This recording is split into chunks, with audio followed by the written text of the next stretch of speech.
পাছা পাছা সেকে দিচ্ছে গো।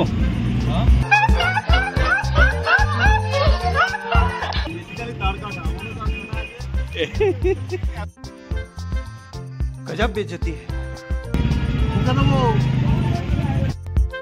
अरे कहना क्या चाहते हो?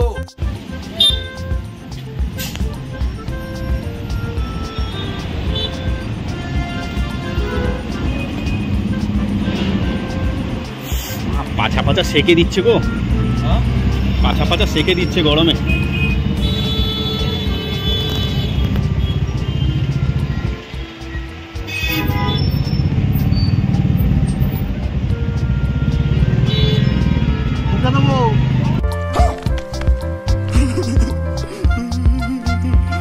ঠিকঠাক ভাবে হোটেলে পৌঁছাও।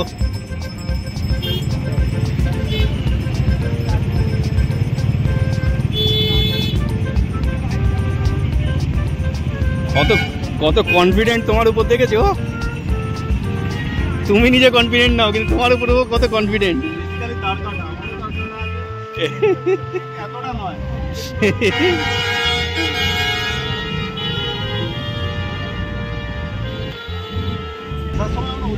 না না না, এদিকে এদিকে এদিক ঠিকই যাচ্ছে, এদিকে এদিক ঠিকই যাচ্ছে। চলো ঠিক আছে।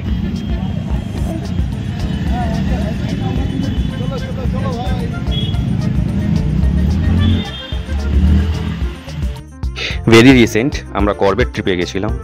সেখানে করবেটে এন্ট্রির আগে জিপ নিয়ে আমরা কিছু কেনাকাটায় বেরিয়েছিলাম রামনগর সিটিতে। সেখানে আমাদের জিপ চালিয়েছিল সৌমদা, ছিলাম আমি, সৌমদা এবং অভিজিৎদা। তিনজনে কেনাকাটা পরে হোটেলে ফেরার সময় যে আনন্দটা করেছি, সেই আনন্দটা সবার সঙ্গে শেয়ার করলাম। এটাকে কেউ অন্যভাবে নেবেন না, আনন্দ মুহূর্তটা উপভোগ করুন।